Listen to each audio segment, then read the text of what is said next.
ਉਹਦੇ ਭਰਾ ਨੇ ਇੱਕ ਮੱਝ ਵੇਚਣੀ ਲਾਤੀ। ਜਦੋਂ ਉਹਨੇ ਮੱਝ ਵੇਚਣੀ ਲਾਤੀ ਨਾ ਤੇ ਉਹਦੇ ਵੱਡੇ ਭਰਾ ਨੂੰ ਪਤਾ ਲੱਗਾ ਕਿ ਮੇਰਾ ਭਰਾ ਮੱਝ ਵੇਚਣ ਡਿਆ, ਤੇ ਉਹਨੇ ਸੋਚਿਆ ਕਿ ਯਾਰ ਇਹਦੀ ਕੋਈ ਮਜਬੂਰੀ ਹੋਣੀ ਆ।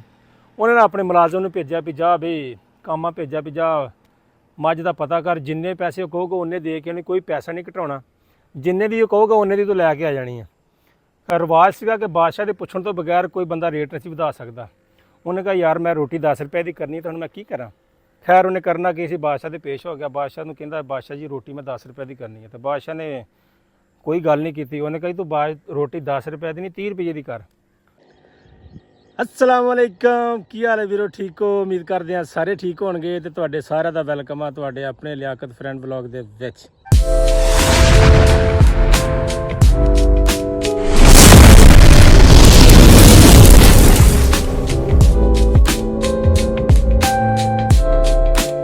उत्तों मौसम कमाल दा। अज दिन हैगा बुध दा। बारिश भी दसी है, लेकिन बारिश कदी 30 कदी 25 कदी इदां इस तरीके ਨਾਲ दसी है, लेकिन हाले तक होई कोई नहीं।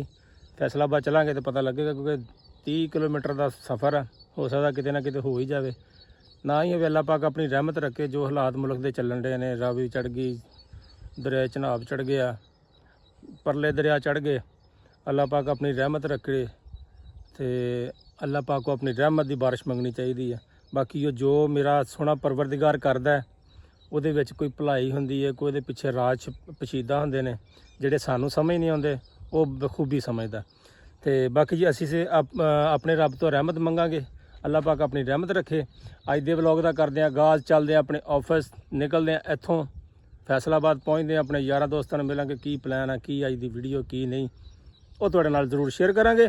ਤੇ ਜਨਾਬ ਕੱਲ੍ਹ ਵਾਲੀ ਤੁਸੀਂ ਮੇਰੀ ਵੀਡੀਓ ਵੇਖੀ ਹੋਣੀ ਹੈ, ਜੇ तो वेखी है तो उन्हें दोबारा वेख लो, नहीं वेखी तो फिर वेख लो। वो तुहाडे फायदे दी आ, मेरे फायदे दी नहीं, तुहाडे फायदे। बेशक लाइक कमेंट कुछ ना करियो, शेयर जरूर कर दियो। वो जाके लाजमी देख लो। चलते हैं, निकलते हैं, मिलते हैं तुहानूं फैसलाबाद पहुँच के।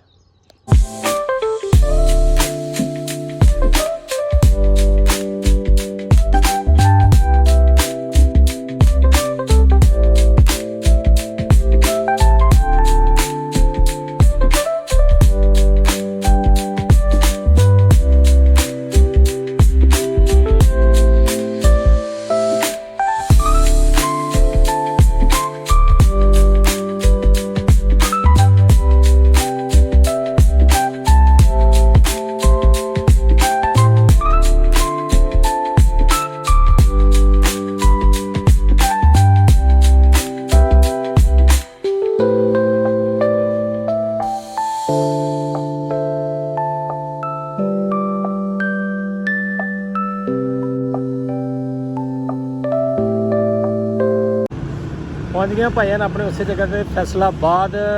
मैं तुम दसिया कि बारिश दसी है, कपड़े मेरे थोड़े थोड़े गिले हाले।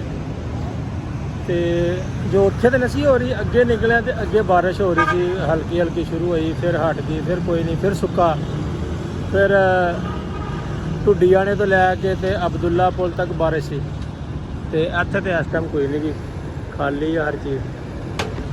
तो ਅਸੀਂ पहुँच गए हैं अपने ऑफिस, पहुँच के अपने यार दोस्तों को मिलते हैं।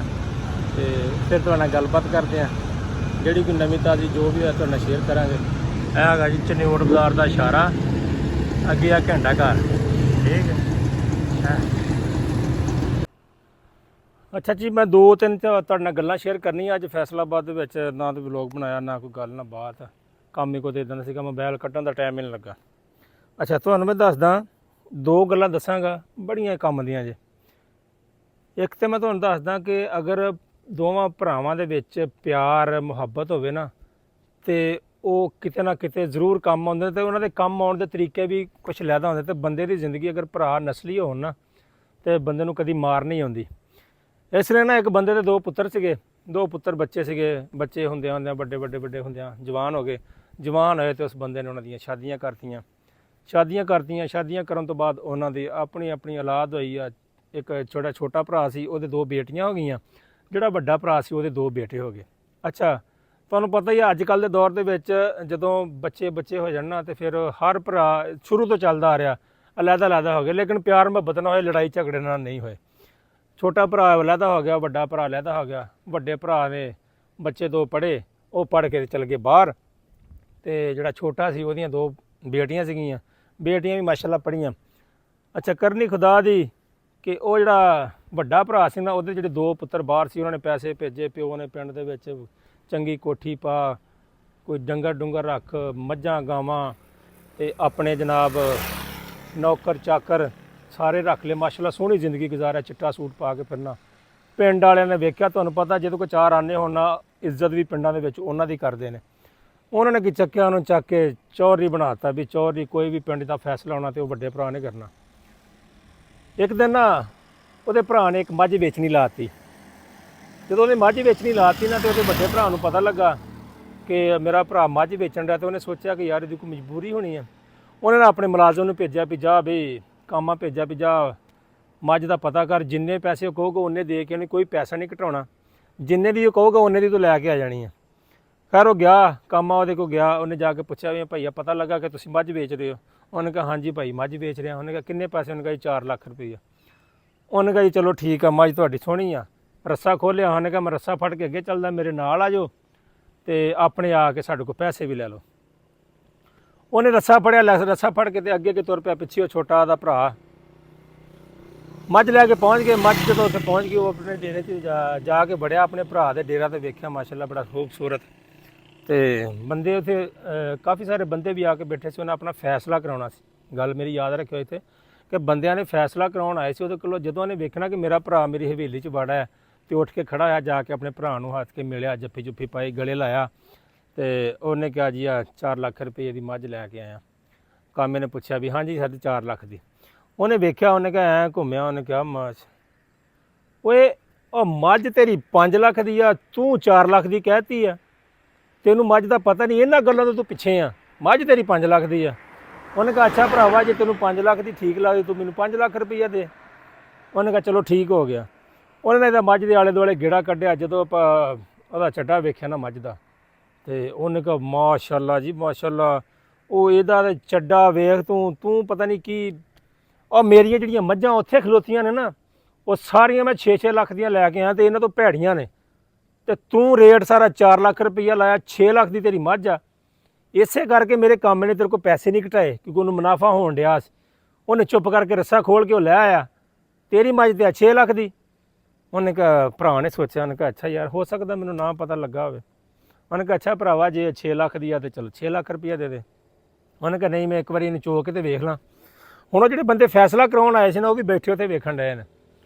ਉਹ ਜਦੋਂ ਨਾ ਬਾਲਟੀ ਮੰਗਾਈ, ਕਾਮੇ ਕੋਲੋਂ ਬਹਿ ਗਿਆ ਚੋਣ, 1 ਬਾਲਟੀ ਕੱਢ, 2 ਕੱਢ, 3 ਕੱਢ। ਉਹਨੇ ਮਾਸ਼ਾਅੱਲਾ 15-16 ਕਿਲੋ ਦੁੱਧ ਦਿੱਤਾ ਉਸ ਮੱਝ ਨੇ। ਜਦੋਂ 15-16 ਕਿਲੋ ਦੁੱਧ ਦਿੱਤਾ, ਉਹਨੇ ਕਿਹਾ ਯਾਰ ਅੱਲਾ ਦੇ ਆ ਬੰਦਿਆ, ਇੰਨਾ ਦੁੱਧ ਆ ਜਿਹੜੀਆਂ ਮੈਂ 6-6 ਲੱਖ ਦੀਆਂ ਮੱਝਾਂ ਲੈ ਕੇ ਆ, 3 ਤੋਂ 4 ਕਿਲੋ ਦੁੱਧ ਦਿੰਦੀਆਂ, ਤੇਰੀ ਮੱਝ ਤੇ 15-16 ਕਿਲੋ ਦੁੱਧ ਦੇਣ ਡਈ ਆ। ਤੇਰੀ ਮੱਝ ਤੇ 8 ਲੱਖ ਦੀ, ਤੂੰ 6 ਲੱਖ ਦੀ ਦੇ ਕੇ ਚੱਲਾਂ। ਇਸੇ ਵਜ੍ਹਾ ਤੋਂ ਤੂੰ ਅੱਜ ਵੀ ਪਿੱਛੇ ਆ, ਤੇ ਮੈਂ ਕਿੱਥੇ ਦਾ ਕਿੱਥੇ ਪਹੁੰਚ ਗਿਆ। ਤੈਨੂੰ ਪਤਾ ਨਹੀਂ ਲੱਗਦਾ ਤੂੰ ਕਿਹੜੀ ਸ਼ੈ ਕਿੱਦਾਂ ਲੈਣੀ ਹੈ ਤੇ ਕਿੱਦਾਂ ਦੇਣੀ ਹੈ। ਉਹ ਬੜਾ ਰਾਜੀ ਹੋਇਆ, ਨੇ ਕਿਹਾ ਅੱਛਾ ਭਰਾਵਾ, ਜੇ 8 ਲੱਖ ਦੀ ਹੈ ਤੇ ਮੈਨੂੰ ਚਲ 8 ਲੱਖ ਰੁਪਈਆ ਦੇ ਦੇ। ਉਹਨੇ ਕਾਮੇ ਨੂੰ ਕਿਹਾ, ਕਾਮਿਆ ਜਾ ਚਧਰਾਣੀ ਨੂੰ ਕਿਹਾ ਉੱਥੋਂ ਅੰਦਰੋਂ 8 ਲੱਖ ਰੁਪਈਆ ਦੇ। ਉਹ ਕਾਮਾ ਅੰਦਰ ਗਿਆ, ਚਧਰਾਣੀ ਕੋ 8 ਲੱਖ ਰੁਪਈਆ ਫੜਿਆ ਤੇ ਭਰਾ ਨੂੰ ਦਿੱਤਾ। ਭਰਾ ਨੇ ਪੈਸੇ ਜੇਬੀ 'ਚ ਪਾਏ, ਜੱਫੀ ਪਾਈ, ਤੇ ਉਹ ਚਲਾ ਗਿਆ। ਹੁਣ ਜਿਹੜੇ ਬੰਦੇ ਉੱਥੇ ਬੈਠੇ ਸੀ ਹਵੇਲੀ ਦੇ ਵਿੱਚ, ਉਹਨੇ ਕਿਹਾ ਉਹ ਖੁਦਾ ਦਿਆ ਬੰਦਿਆ, ਉਹ ਤੂੰ ਸਾਨੂੰ ਇਹਦੇ ਕੋਲ ਲੈ ਕੇ ਆਇਆ ਇਨਸਾਫ ਕਰਾਉਣ ਵਾਸਤੇ, ਜਿਹਨੂੰ ਇਹ ਨਹੀਂ ਪਤਾ 3 ਲੱਖ ਦੀ ਮੱਝ ਨੇ 8 ਲੱਖ ਦੀ ਲੈ ਲਈ ਆ। ਸਾਨੂੰ ਵੀ ਮੱਝਾਂ ਗਾਵਾਂ ਦਾ ਪਤਾ, ਇਹਨੇ 3 ਲੱਖ ਦੀ ਮੱਝ 8 ਲੱਖ ਰੁਪਏ ਦੀ ਮੱਝ ਲੈ ਲਈ ਆ, ਇਹਨੇ ਸਾਡਾ ਇਨਸਾਫ ਕੀ ਕਰਨਾ, ਇਹਨੂੰ ਘੱਟਾ ਪਤਾ। ਉਹਨੇ ਕਿਹਾ ਚਲੋ ਉੱਠੋ ਚਲੀਏ। ਉਹ ਜਦੋਂ ਉੱਠ ਕੇ ਜਾਣ ਲੱਗੇ ਨਾ, ਤਾਂ ਉਹਨੇ ਕਿਹਾ ਗੱਲ ਸੁਣੋ ਮੇਰੀ, ਇੱਧਰ ਬਹਿ ਕੇ 1 ਮਿੰਟ ਇੱਥੇ ਬੈਠੋ। ਇਹ ਆ ਮੇਰਾ ਛੋਟਾ ਭਰਾ, ਤੇ ਇਹ ਹੈਗਾ ਖੁਦਦਾਰ, ਠੀਕ ਆ, ਇਹ ਕਿਸੇ ਅੱਗੇ ਆਪਣਾ ਹੱਥ ਨਹੀਂ ਕਰਦਾ। ਤੇ ਜੇ ਮੈਂ ਇਹਨੂੰ ਖੁਦ ਪੈਸੇ ਦਿੰਦਾ ਨਾ, ਵੀ ਇਹਦੀ ਬੇਟੀ ਦੀ ਸ਼ਾਦੀ ਆ, ਜੇ ਮੈਂ ਇਹਨੂੰ ਖੁਦ ਪੈਸੇ ਦਿੰਦਾ ਨਾ ਕਿ ਆ ਪੈਸੇ ਫੜ ਤੇ ਜਾ ਆਪਣੀ ਬੱਚੀ ਦਾ ਸ਼ਾਦੀ ਕਰ ਲੈ ਬੱਚੀ ਦੀ, ਤੇ ਇਹਨੇ ਕਦੀ ਵੀ ਨਹੀਂ ਸੀ ਲੈਣੇ, ਕਿਉਂਕਿ ਅਸੀਂ ਗੈਰਤਮੰਦ ਪਿਓ ਦੇ ਆ। ਸਾਡੇ ਪਿਓ ਨੇ ਕਦੀ ਕਿਸੇ ਅੱਗੇ ਹੱਥ ਨਹੀਂ ਸੀ ਫੈਲਾਇਆ, ਤੇ ਇਹਨੇ ਵੀ ਨਹੀਂ ਸੀ ਫੈਲਾਉਣਾ, ਇਹਨੇ ਭੁੱਖਾ ਮਰ ਜਾਣਾ ਸੀ, ਲੇਕਿਨ ਇਹਨੇ ਪੈਸੇ ਨਹੀਂ ਸੀ ਲੈਣੇ। ਮੈਂ ਇਸ ਕਰਕੇ ਇਹਨੂੰ 4 ਲੱਖ ਰੁਪਈਆ ਵੱਧ ਦਿੱਤਾ, ਤਾਂ ਕਿ ਇਹਨੂੰ ਇਹ ਨਾ ਲੱਗਿਆ ਕਿ ਮੇਰੀ ਇਹਨੇ ਮਦਦ ਕੀਤੀ ਆ, ਇਹਨੂੰ ਇਹ ਲੱਗੇ ਕਿ ਮੈਂ ਇਹਦਾ ਸੌਦਾ ਵੇਚਿਆ, ਮੇਰਾ ਸੌਦਾ ਚੰਗਾ ਸੀ, ਵੇਚ ਗਿਆ ਤੇ ਮੇਰੇ ਕੰਮ ਆ ਗਿਆ। ਉਹਨੇ ਕਿਹਾ ਠੀਕ ਹੋ ਗਿਆ। ਇਸ ਕਰਕੇ ਕਹਿੰਦੇ ਕਿ ਭਰਾ ਅਗਰ ਚੰਗੇ ਹੋਣ ਨਾ, ਤੇ ਮੈਂ ਕਹਿੰਦਾ ਦੁਨੀਆ ਹੀ ਸਮਝ ਜਾਂਦੀ ਹੈ। ਦੂਜਾ ਭਾਇਆ ਨਾ ਕੀ ਉਹਨੇ ਕਹਿੰਦੇ ਨੇ ਕਿ ਮੌਸਮ ਤੇ ਸਲਾਬ ਦਾ ਵੀ ਬਹੁਤ ਦੱਸਣ ਡੇ ਨੇ, ਅੱਲਾਹ ਪਾਕ ਸਭ ਤੇ ਆਪਣੀ ਰਹਿਮਤ ਰੱਖੇ। ਰਾਵੀ ਵੀ ਚੜੀ ਹੈ ਤੇ ਦਰਿਆ ਝਨਾਬ ਵੀ ਚੜਿਆ ਹੈ। ਸਾਡੇ ਇਧਰਲੀ ਸਾਈਡ ਤੇ ਰਾਵੀ ਆਉਂਦੀ ਹੈ ਤੇ ਇਧਰਲੀ ਸਾਈਡ ਤੇ ਝਨਾਬ ਆਉਂਦਾ। ਝਨਾਬ ਸਾਡੇ ਤੋਂ ਕਾਫੀ ਦੂਰ ਹੈ ਤੇ ਰਾਵੀ ਵੀ ਕਾਫੀ ਦੂਰ ਹੀ ਪੈ ਜਾਂਦੀ ਹੈ। ਸ਼ੁਕਰ ਅੱਲਾ ਪਾਕ ਦੀ ਜ਼ਾਤ ਦਾ। ਤੇ ਸਾਡੇ ਤੇ ਹਲੇ ਨਾ ਇੱਥੇ ਕੀ ਉਹਨੂੰ ਕਹਿੰਦੇ ਨੇ ਕਿ ਨਹਿਰ ਦੇ ਵਿੱਚ ਵੀ ਪਾਣੀ ਹਲੇ ਅੱਧਾ ਹੀ ਚੱਲਣ ਡਿਆ।